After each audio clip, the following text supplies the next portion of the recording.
The Statement of Randolph Carter by H.P. Lovecraft.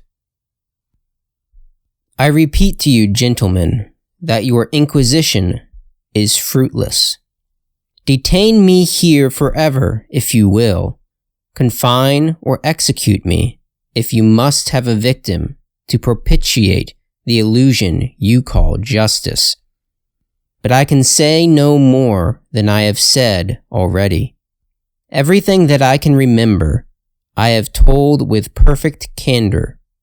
Nothing has been distorted or concealed, and if anything remains vague, it is only because of the dark cloud which has come over my mind.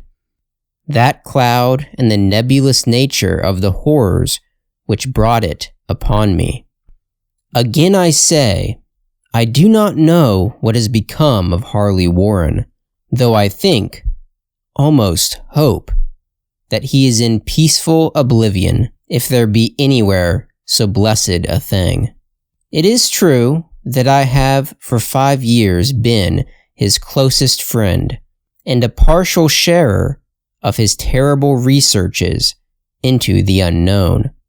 I will not deny, though my memory is uncertain and indistinct, that this witness of yours may have seen us together, as he says, on the Gainesville Pike, walking toward Big Cypress Swamp at 11:30 on that awful night. That we bore electric lanterns, spades, and a curious coil of wire with attached instruments, I will even affirm. For these things all played a part in the single hideous scene which remains burned into my shaken recollection. But of what followed, and of the reason I was found alone and dazed on the edge of the swamp next morning, I must insist that I know nothing, save what I have told you over and over again. You say to me that there is nothing in the swamp, or near it, which could form the setting of that frightful episode. I reply that I know nothing beyond what I saw. Vision or nightmare it may have been. Vision or nightmare I fervently hope it was. Yet it is all that my mind retains of what took place in those shocking hours after we left the sight of men.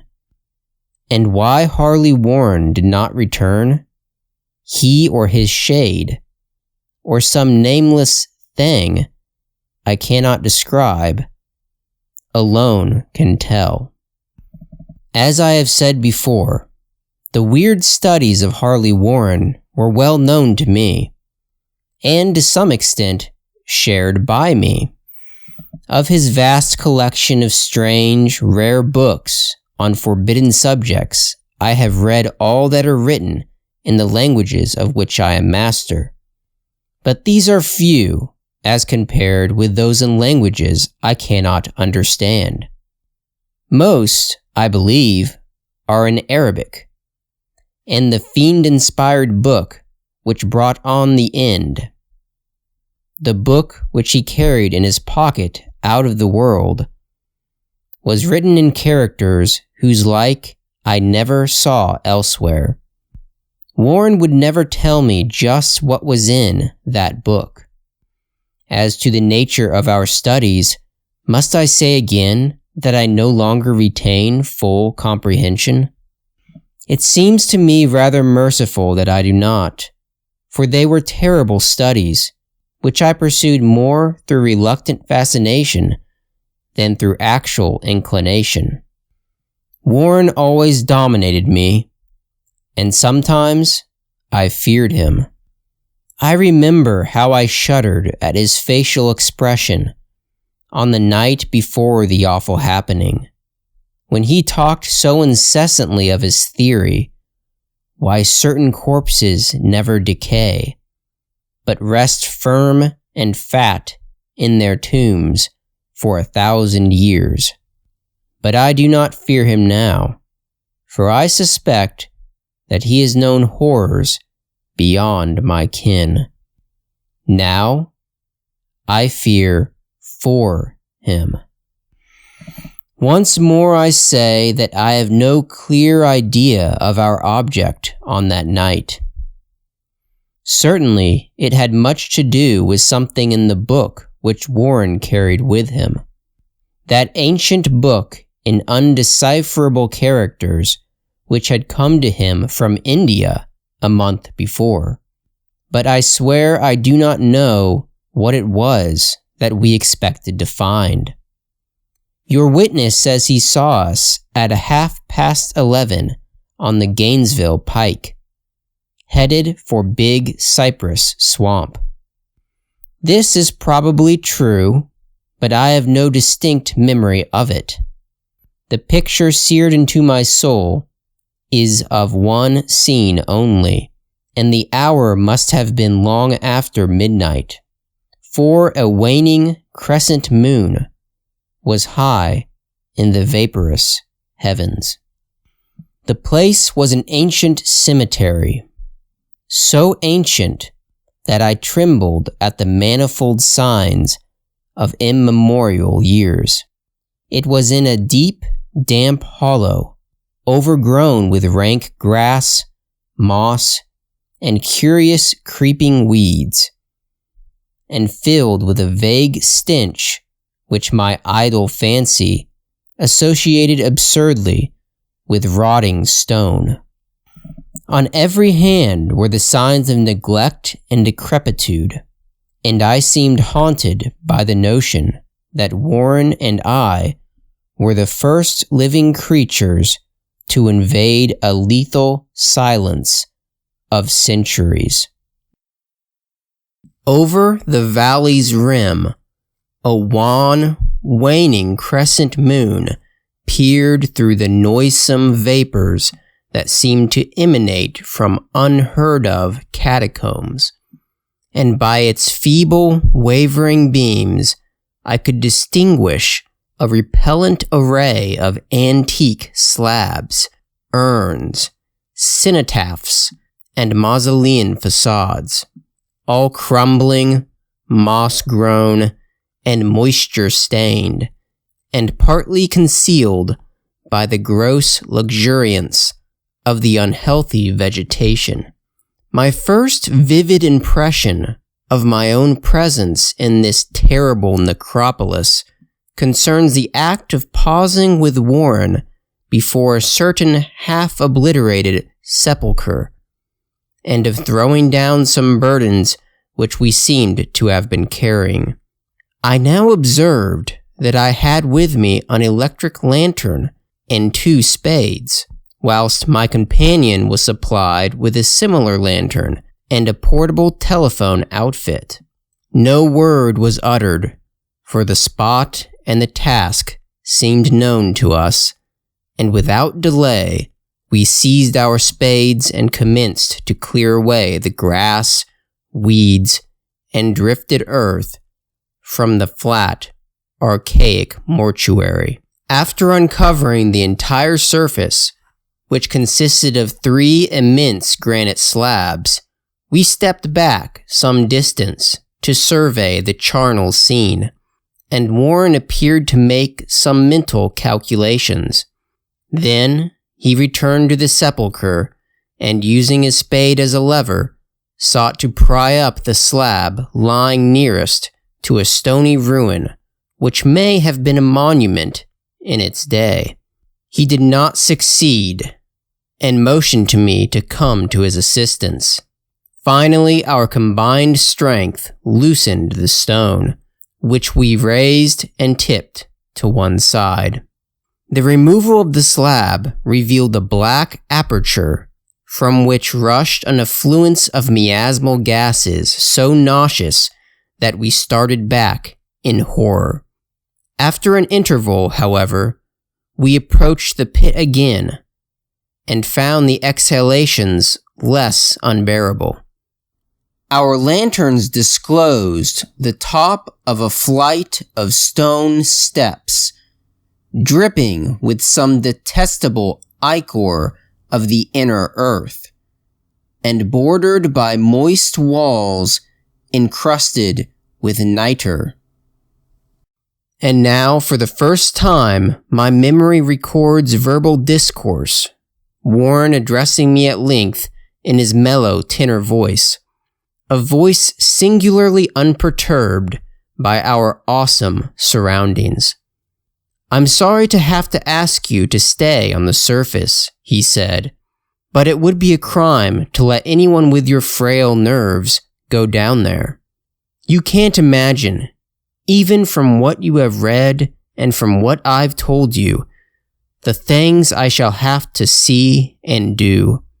It's fiendish work, Carter, and I doubt if any man without ironclad sensibilities could ever see it through and come up alive and sane. I don't wish to offend you, and, heaven knows, I'd be glad enough to have you with me. But the responsibility is in a certain sense mine, and I couldn't drag a bundle of nerves like you down to probable death or madness. I tell you, you can't imagine what the thing is really like, but I promise to keep you informed over the telephone of every move.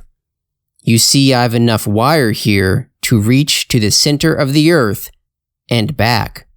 I can still hear, in memory, those coolly spoken words, and I can still remember my remonstrances. I seemed desperately anxious to accompany my friend into those sepulchral depths, yet he proved inflexibly obdurate. At one time, he threatened to abandon the expedition if I remained insistent, a threat which proved effective, since he alone held the key to the thing. All this I can still remember, though I no longer know what manner of thing we sought.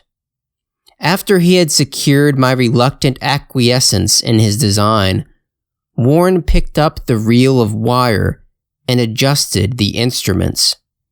At his nod, I took one of the latter and seated myself upon an aged, discolored gravestone close by the newly uncovered aperture.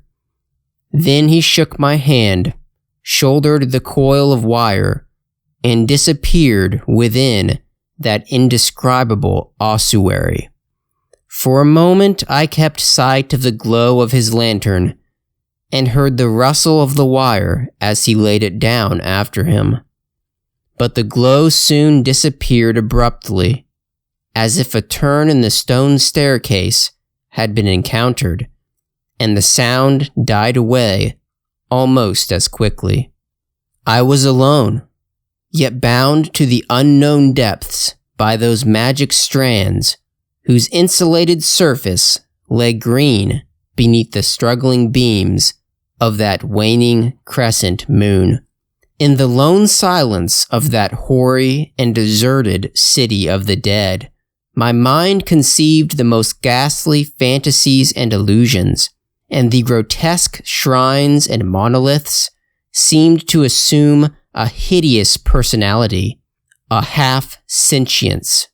Amorphous shadows seemed to lurk in the darker recesses of the weed-choked hollow, and to flit, as in some blasphemous ceremonial procession, past the portals of the moldering tombs in the hillside. Shadows which could not have been cast by that pallid, peering crescent moon. I constantly consulted my watch by the light of my electric lantern and listened with feverish anxiety at the receiver of the telephone, but for more than a quarter of an hour heard nothing. Then a faint clicking came from the instrument, and I called down to my friend in a tense voice. Apprehensive as I was nevertheless unprepared for the words which came up from that uncanny vault in accents more alarmed and quivering than any I had heard before from Harley Warren. He who had so calmly left me a little while previously now called from below in a shaky whisper more portentous than the loudest shriek. God, if you could see what I am seeing. I could not answer. Speechless, I could only wait. Then came the frenzied tones again. Carter, it's terrible, monstrous, unbelievable. This time my voice did not fail me, and I poured into the transmitter a flood of excited questions. Terrified, I continued to repeat, Warren, what is it? What is it? I can't tell you, Carter. Once more came the voice of my friend, still hoarse with fear, and now apparently tinged with despair. I can't tell you, Carter. It's too utterly beyond thought. I dare not tell you. No man could know it and live. Great God! I never dreamed of this. Stillness again, save for my now incoherent torrent of shuddering inquiry. Then the voice of Warren in a pitch of wilder consternation. Carter, for the love of God, put back the slab and get out of this if you can. Quick! Leave everything else and make for the outside. It's your only chance. Do as I say, and don't ask me to explain. I heard, yet was able only to repeat my frantic questions. Around me were the tombs and the darkness and the shadows. Below me, some peril beyond the radius of the human imagination. But my friend was in greater danger than I, and through my fear I felt a vague resentment that he should deem me capable of deserting him under such circumstances. More clicking, and after a pause, a piteous cry from Warren. Beat it! For God's sake, put back the slab and beat it, Carter. Something in the boyish slang of my evidently stricken companion unleashed my faculties. I formed and shouted of resolution. Warren, brace up! I'm coming down! But at this offer the tone of my auditor changed to a scream of utter despair. Don't! You can't understand! It's too late! And my own fault! Put back the slab and run! There's nothing else you or anyone can do now. The tone changed again, this time acquiring a softer quality, as of hopeless resignation. Yet it remained tense through anxiety for me. Quick, before it's too late! I tried not to heed him, tried to break through the paralysis which held me, and to fulfill my vow to rush down to his aid. But his next whisper found me still held inert in the chains of stark horror. Carter, hurry. It's no use. You must go. Better one than two. The slab. A pause, more clicking. Then the faint voice of Warren. Nearly over now. Don't make it harder. Cover up those damned steps and run for your life. You're losing time. So long, Carter. Won't see you again. Here Warren's whisper swelled into a cry that gradually rose to a shriek, fraught with all the horror of the ages. Curse these hellish things! Legions! My God! Beat it! Beat it! Beat it! After that was silence. I know not how many interminable eons I sat stupefied, whispering, muttering, calling, screaming into that telephone. Over and over again, through those eons, I whispered and muttered, called, shouted, and screamed, "Warren, Warren, answer me. Are you there?" And then there came to me the crowning horror of all. The unbelievable, unthinkable, almost unmentionable thing. I have said that eons seemed to elapse after Warren shrieked forth his last despairing warning, and that only my own cries now broke the hideous silence. But after a while, there was a further clicking in the receiver, and I strained my ears to listen. Again I called down, "Warren, are you there?" And in answer heard the thing which has brought this cloud over my mind. I do not try, gentlemen, to account for that thing, that voice. Nor can I venture to describe it in detail, since the first words took away my consciousness and created a mental blank which reaches to the time of my awakening in the hospital. Shall I say that the voice was deep, hollow, gelatinous, remote, unearthly, inhuman, disembodied? What shall I say? It was the end of my experience, and is the end of my story. I heard it, and knew no more.